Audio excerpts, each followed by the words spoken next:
So what I'm going to have you work on, I'm going to put you into breakout groups, and I have a PowerPoint that you can work on, is this problem here. Okay, so you've been hired to design a water treatment plant. I've given you the design flow, and I've given you a pH. Concentrations are different from what we used on Wednesday.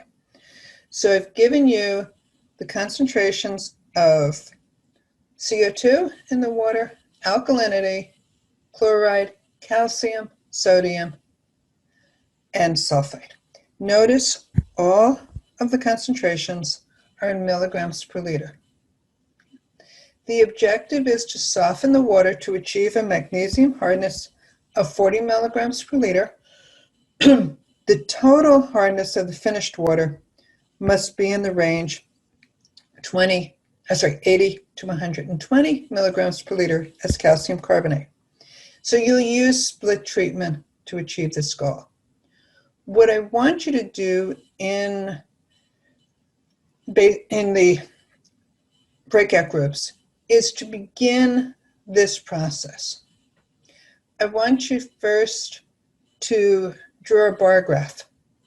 I want you to calculate the total hardness, the carbonate hardness, the non-carbonate hardness.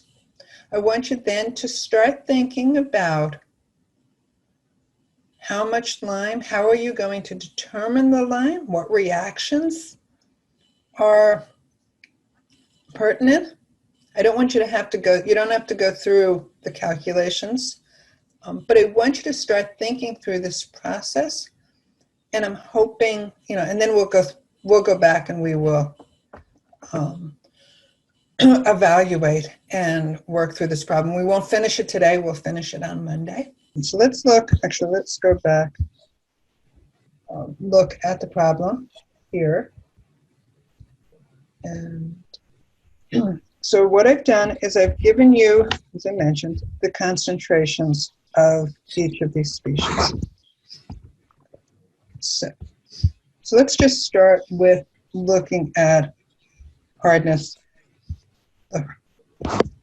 So you were given the concentrations of CO2, calcium, magnesium, sodium, sulfate, and I'm just going to switch over here where I can see. I don't have everything written down. Chloride. So this is 12.5, and I gave you all of the concentrations in milligrams per liter as calcium carbonate, so you didn't have to do the conversions. And then calcium's 238, and magnesium is, just realized I didn't give you the magnesium concentration. Let's go back.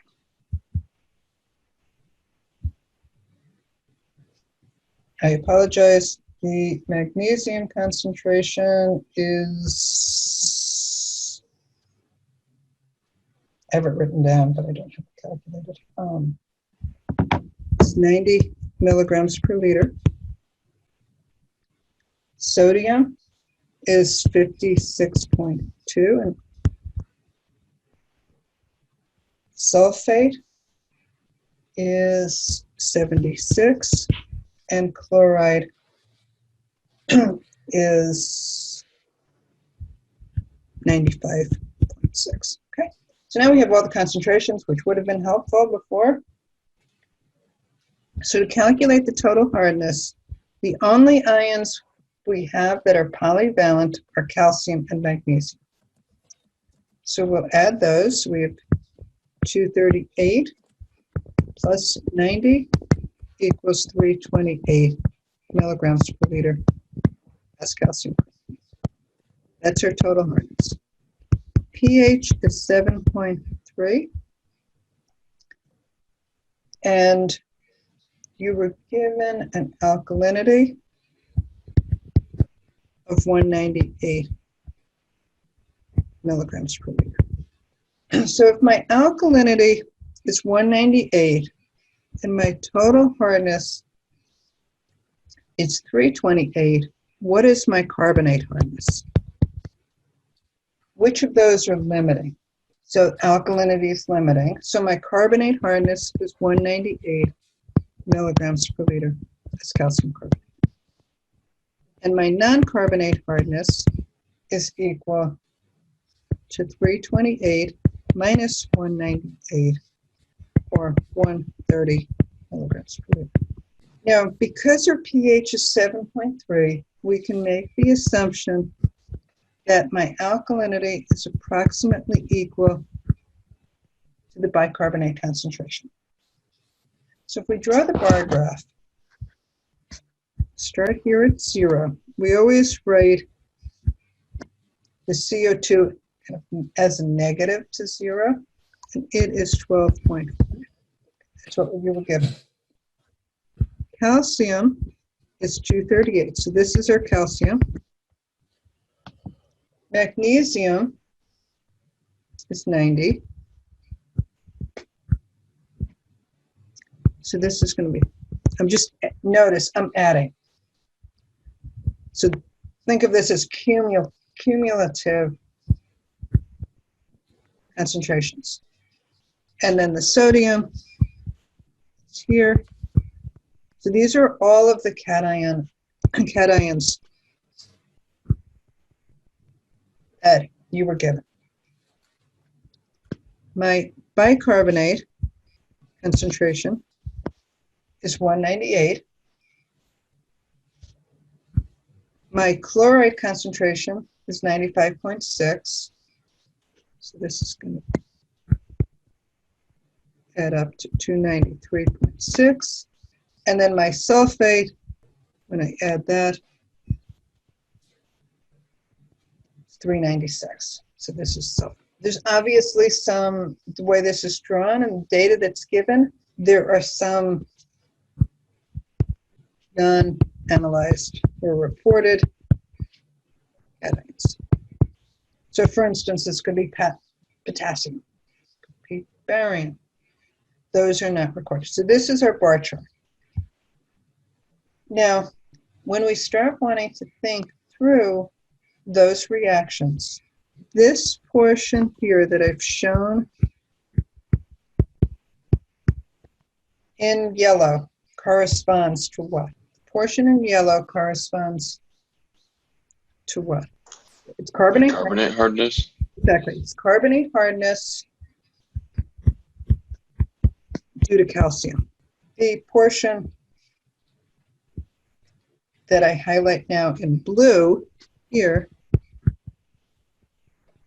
corresponds to what? Non-carbonate hardness due to calcium. Exactly. So the magnesium is not included in the non-carbonate hardness? It's not included in the carbonate hardness. So notice there's no overlap. We always draw these in terms of the highest concentration to the lowest concentration. So calcium's almost always going to be first, followed by magnesium, and then usually followed by sodium. For your anions, bicarbonate, it's typically going to be the anion in the highest concentration, so that will typically be first. And then chloride and sulfate could vary depending on the water. So now let's look. So now if I take this portion here, so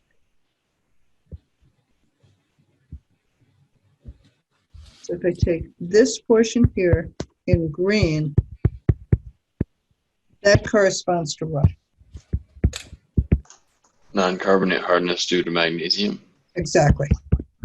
Now, once we have that, we can start thinking through the reactions. So the carbonate hardness due to calcium corresponds to what reaction? For our softening reactions, what reaction does that correspond to? It's going to be reaction 2. The blue, okay, their non-carbonate hardness due to calcium corresponds to reaction 4. The non-carbonate hardness due to magnesium corresponds to reaction 5. Okay. What about reaction 1? The CO2. Just the neutralization of CO2. Exactly. So that's the neutralization of CO2. So that corresponds to this, that CO2 concentration will then govern reaction 1. What about reaction 3?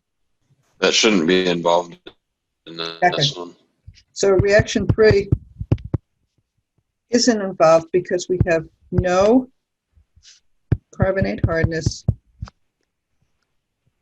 due to magnesium. So what you're doing, it's really bookkeeping. I think of it as a, kind of an accounting problem.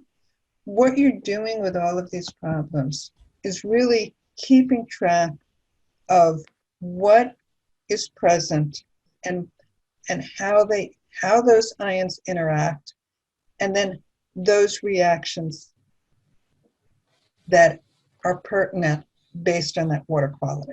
I'm going to rewrite our concentration. So we have CO2 as 12.5 milligrams per liter as calcium carbonate. Our calcium is 238, magnesium is 90.6, sodium is 56.2, alkalinity is 198, fluoride is 95.6, and sulfate is 76. So let's write out each of our reactions. The first reaction, we have CO2 reacting with lime to form calcium carbonate. We have 12.5 milligrams per liter as calcium carbonate. But we need our concentrations in molar units. So how do we go from molar units, from milligrams per liter to molar units? What we want is we'll do it in millimoles per liter. So this is what we want, because stoichiometry is typically written in moles per liter. So we're going to divide this by the molecular weight of calcium carbonate. So that is 100 milligrams per millimole. Happens to be really convenient. So we have 0.125 millimoles per liter of CO2. For the reaction, this is reaction 1. Reaction 2 is carbonate hardness due to calcium. So we have calcium plus 2 bicarbonate plus calcium hydroxide produces 2 moles of calcium carbonate plus 2 waters. So we said that we had our carbonate hardness, let's go back. Our carbonate hardness due to calcium here is that yellow portion, so it's 198. So we have 198 milligrams per liter as calcium carbonate. So if it's 198, what is the concentration in millimoles per liter? Divide by 100, and that's 1.98 millimoles per liter. So just looking at those two reactions, how much lime do we need to add for that first reaction? 0.125 millimoles per liter. So the liter will actually end up corresponding to our flow rate. We'll talk about this. So for the second reaction, how much lime do we need to add? 1.98 millimolar. So we said we didn't have reaction 3. So reaction 3, we don't have to worry about. Looking at reaction 4. So this is calcium reacting with soda ash to form calcium carbonate plus 2 sodiums. And we have, we go back here, that's this portion here. So that is 238 minus 198, so that's 40. So we have 40 milligrams per liter as calcium carbonate, which corresponds, divided by 100, and that is 0.4 millimolar.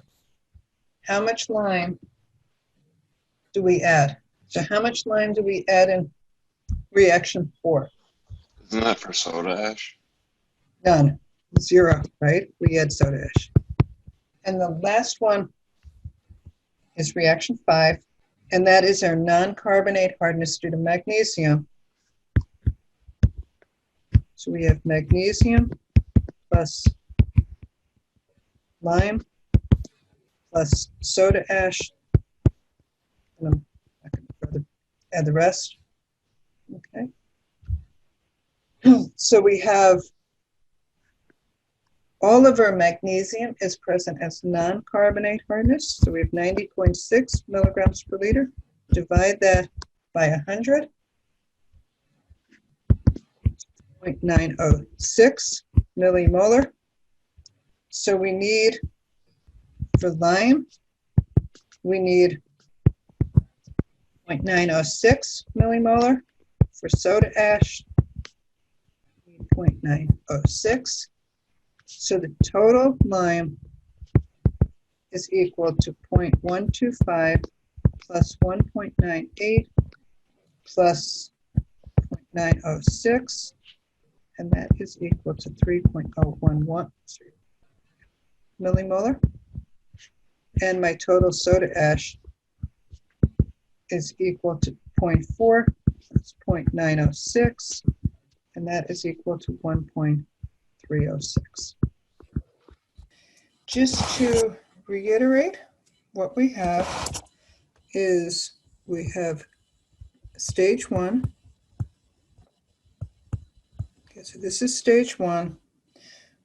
Only a portion of the flow is treated through stage 1. So we bypass a portion. We treat a portion, and then we combine the 2 flows, and this moves into stage 2. And the reason we're doing this is to reduce the doses of chemicals. It also reduces the sludge.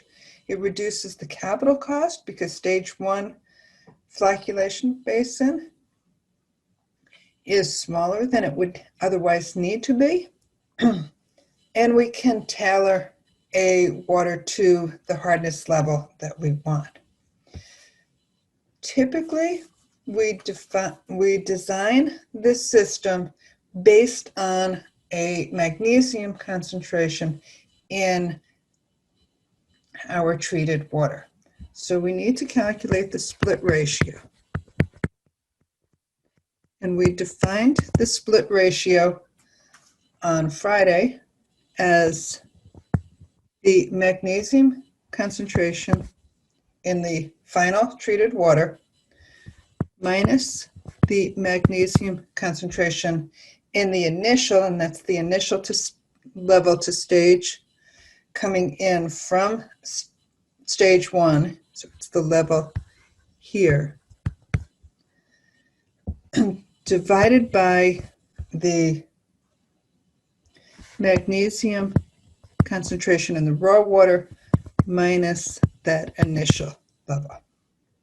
And typically we want a magnesium concentration of about 40 milligrams per liter in the finished water.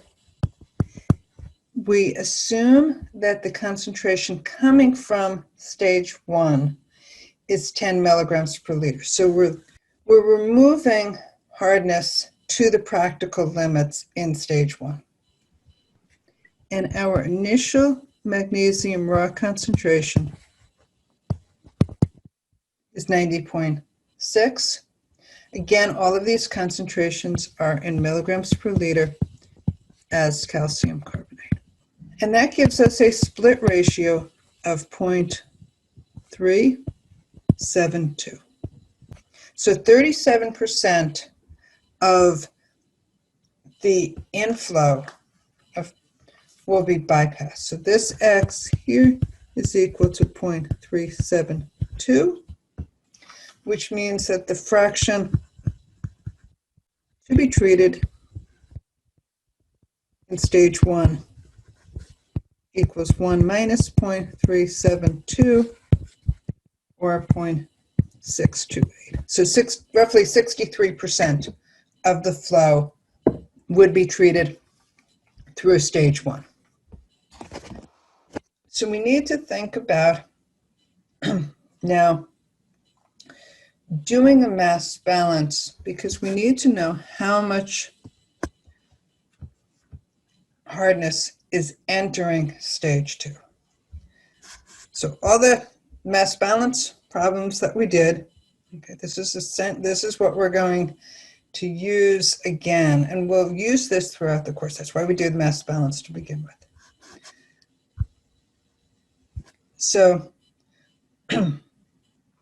if we look at the hardness, okay, so coming from stage 1,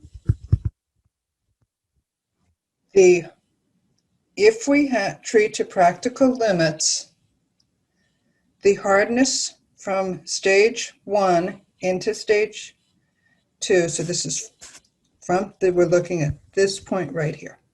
So the hardness concentration from stage 1 would be what? We're treating to practical limits. So this is going to be 40 milligrams per liter as calcium carbonate. And we have 0.628 Q. The concentration of hardness in the raw water, this was given, is 328.6 milligrams per liter as calcium carbonate. And we have 0.32.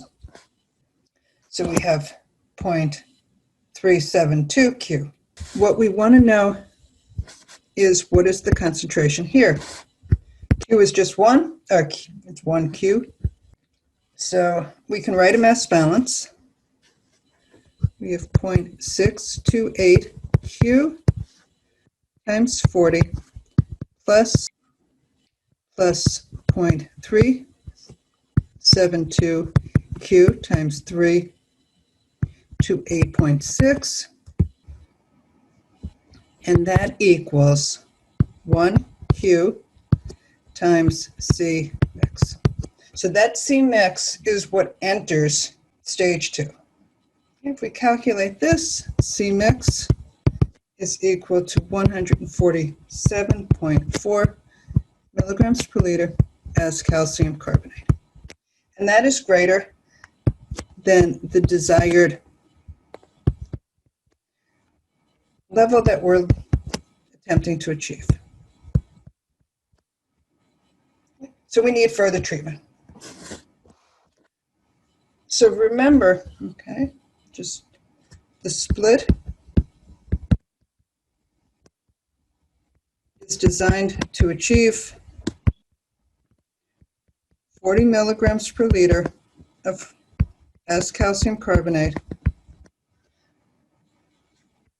of magnesium 2+. So we've designed our split to achieve that, so we need no additional magnesium removal.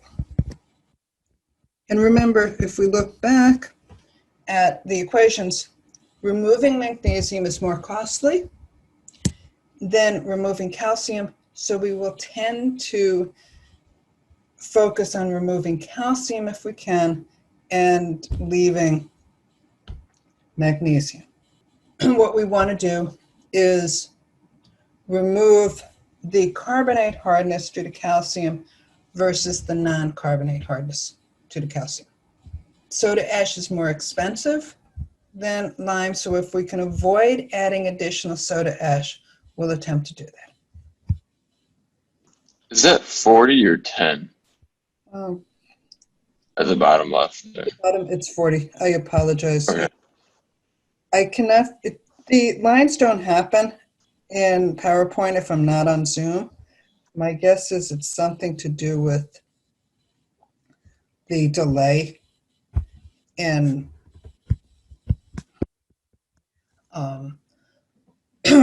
because of the internet. And I've tried to figure out what to do and how to avoid it, but I still can't figure it out. Okay. So now what we want to do is we want to do a mass balance for calcium. So we're going to do another mass balance. So we have 30 milligrams per liter as calcium carbonate entering. So 0.628 Q. We have 238 milligrams per liter as calcium carbonate. We have 0.372 Q. We have Q leaving, and we want C mix. So this previous C mix was our total hardness. Now we're just looking at carbonate hardness. And if we solve this mass balance, and C mix is equal to 107.4 milligrams per liter, which it should be, because remember we had the 40 before, and that 40 comes from the final magnesium concentration. We're not removing any magnesium in the final stage. We also need to think about the alkalinity. So we'll make an assumption that all the alkalinity is consumed in stage 1, which means we've taken that alkalinity, we've converted it to CO3, and then we precipitate it. So if all the alkalinity is consumed in stage 1, we have 0 alkalinity from stage 1. We have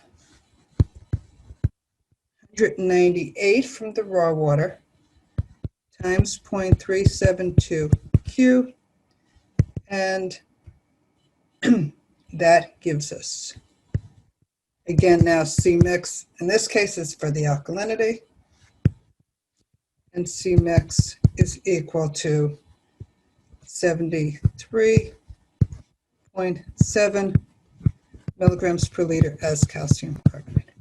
The reason I want to do that is because I need to know how much carbonate hardness I have due to calcium.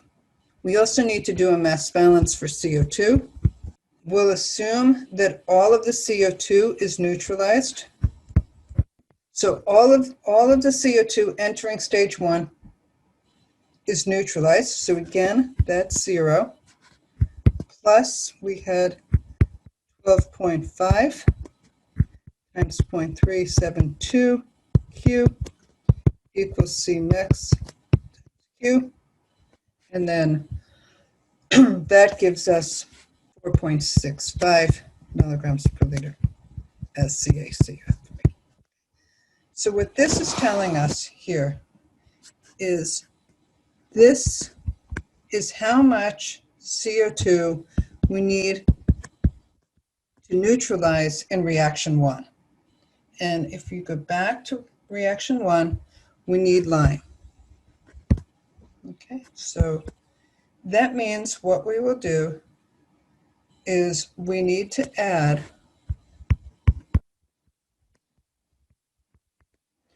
4.65 milligrams per liter as calcium carbonate.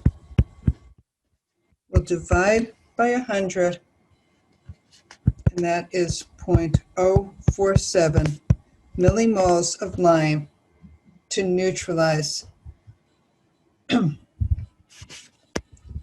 the CO2. So we need to raise that pH because we're bringing in CO2. Then for reaction 2 is our carbonate hardness due to calcium. And this here is our alkalinity. This is the carbonate hardness. This is our calcium hard. So this is our calcium concentration. This is our alkalinity. How much carbonate hardness due to calcium do I have? If I have roughly 74 milligrams per liter of alkalinity and I have 107 milligrams per liter of calcium, how much carbonate hardness due to alkalinity do I have? Is it the 73.7? Exactly, it's the 73.7. Okay.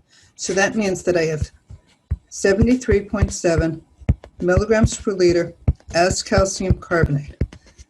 That's my carbonate hardness due to calcium. We'll divide that by 100 milligrams per millimole, molecular weight of calcium carbonate. And I have 0.737 millimoles of lime that I now need. So the total lime that I need in stage 2 is 0.784 millimoles. So now thinking about what do we have left? How much hardness do we have in the final water? We have 107.4 minus 73.7 equals 33.7 milligrams per liter. That's calcium carbonate. So that's the amount of calcium.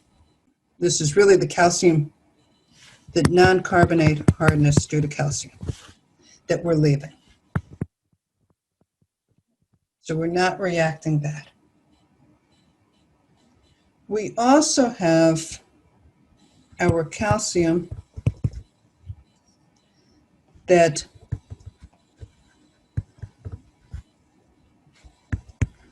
is due to the practical limits. And that's 30 milligrams per liter. So that's based on the fact that we have insufficient time to achieve the solubility limits. We have improper, inefficient, incomplete mixing, so we potentially short-circuiting. So we don't remove all the calcium. And then lastly, we're designing this system to leave 40 milligrams per liter of hardness in our water.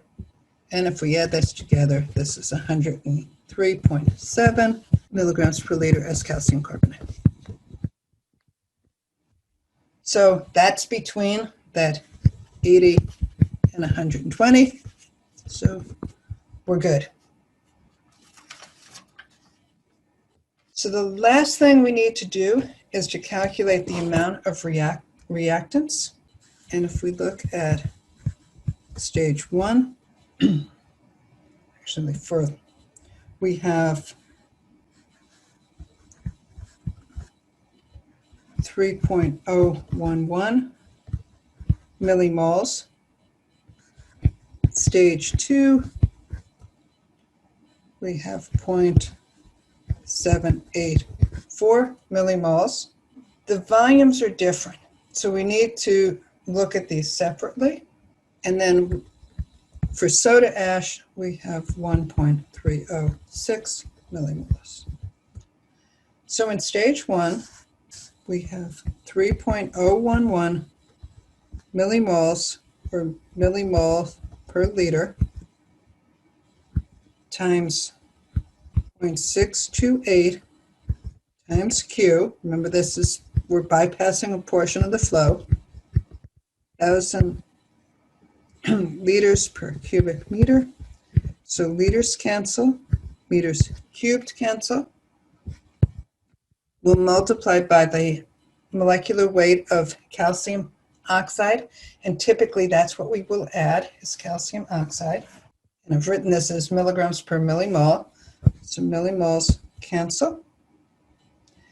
And there are 10 to the 6 milligrams per kilogram, and that is equal to 4,236 kilograms per day. So it's just, lastly, we've got milligrams to cancel. So that's the amount of calcium oxide that we need per day. Nope, it's 10 to the 6 because it's milligrams. So it's 1,000 times 1,000. 1,000 milligrams per gram and 1,000 milligrams per kilogram. Okay. And then for soda ash, we have 1.306 millimoles per liter. Essentially the same calculation, except in this case we have a molecular weight of 106 milligrams per millimole, and that is equal to 3,477 kilograms per day. Okay. Now stage 2, we're treating the entire flow. All good? And then for stage 2, we're only adding lime. And there we have 0.784 millimoles per liter.